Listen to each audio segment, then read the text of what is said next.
when you speak of them boss moves, man, can y'all talk about that real estate, man? Oh, for sure. Real estate. And going international with it. You know Absolutely. what? You can get into it too with it. Well, one thing that we learned from being on Love and Hip Hop was we always said, and this was after season 1, we weren't even really making no money like that when the show first started, you know.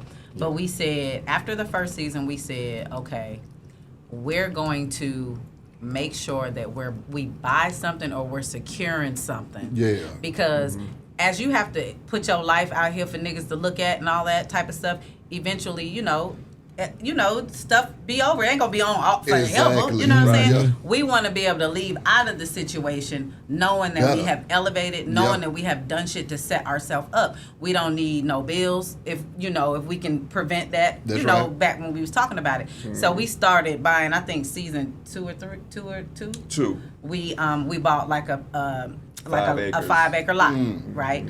After that, the following year we bought another 5-acre lot 7 acres with a house on that's it. connected to that's connected to that 5-acre lot. You know, and then we just started buying different stuff like all over from, we have a building on 14th Street. We got, Frost Bistro. We got all these Walker different. Street. We got Walker Street. We got property in the Buckhead, Bahamas, different got property stuff in the city on 14th Street. Yep. Shit So like, we just put diamonds ourselves in the on like a rough. plan, Like, and I would tell people all the time because people always be like, this love and hip hop bullshit. Da, da, da. I said, see, what y'all gotta understand is this. Y'all don't understand business, and you go into shit with a plan. Yeah. Because y'all just thinking, oh, I want to do this and turn up and nah, my nigga, it's called discipline, bro. It's called understanding. Like, okay, if you're getting the opportunity, now nigga in here back when Love and Hip Hop first started could afford a commercial on fucking VH1 during the hours of Love and Hip Hop. That's a $300 million business for them. You know what I'm saying? So imagine the advertising dollars that you would have to pay. And they still killing it. But for that to be free for you, my nigga, focus. Stop tricking off and doing bullshit with your money and do something with it. And that was the realness. When I tell you sit down with a pen and paper, and we still do that to this day. Like, ain't no digital. Nigga, sit down. We're going to write down these plans. They was like, y'all got the blueprint of it, because we would always put together what we wanted the business to be, what we wanted to do this year, what we wanted to do. Like this year, what did we buy? Like we're working on 2 houses right now, and we've been doing houses. That's not new. The real estate was a discovery of being. Real estate to me came as a discovery because we were in there, playing around in the streets at the point in time. I had a crib in Decatur, Stone Mountain, and at that point in time, I think.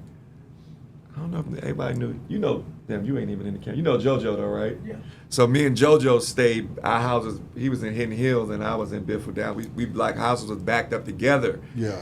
And at that point in time, we like young with houses and shit. But then it was like shit started happening, and people was getting in trouble and shit. And I'm like, damn, I live right through the bushes. I need to sell this motherfucker, right? So. I mean, JoJo's cool as fuck. Yeah. He's cool. He kept it all the way 100. We never had no issues or nothing. Yeah. But I wind up giving the crib to my homeboy because I didn't know how to sell it. Because I'm thinking like apartments, you just leave it in, like what you do. I didn't know none of the knowledge. Right. It was non-qualifying loan assumptions at that point. You just had to get the money down that they had in it. And assume the loan. So I didn't know how to get out of the loan. Yeah. So I just gave it to my friend, let him put it in his name. Like, you can have it. Yeah. I just need it out my name, because if they ever come here, I don't want them fucking with me. Exactly. So he was like, it was like years later, he was like, yo, you only owe $8,000 on the house. Why did you give it to me, right? I didn't know. He wound up selling the house, getting like $100,000 or something, right? Yeah. Took that, bought another one, and then he bought another one. Yeah. So he always was like, yo, you the one who started me rest in rest in peace to Amp. You know. And I had helped him start. Like, he had a window cleaning company. He was the guy doing all of these big ass buildings hanging on the thing.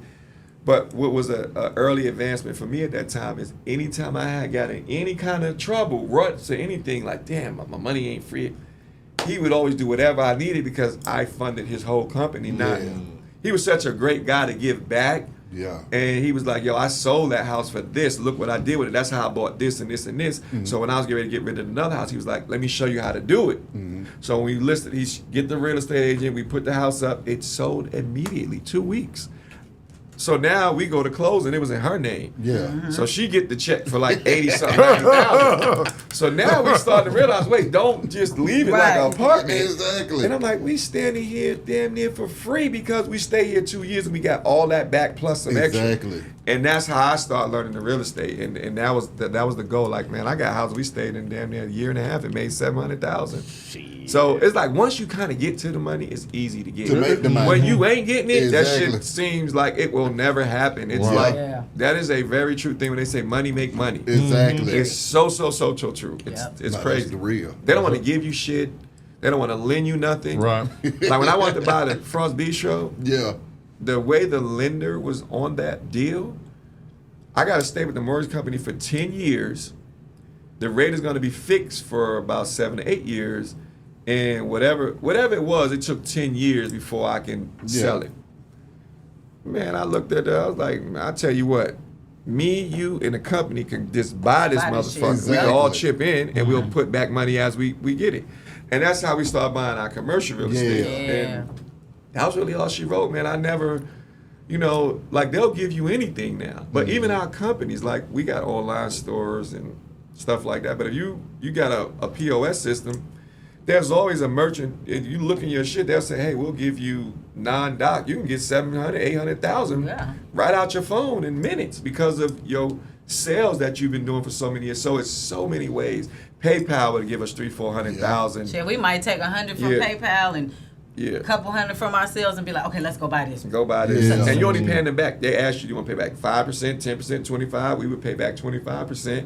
Pay that one off, go get another one, buy something else. And it started being more fun than anything else we were doing. Yeah. I'm going to be honest. And that's what we're doing two right now, Right. literally. I'm For with real. you.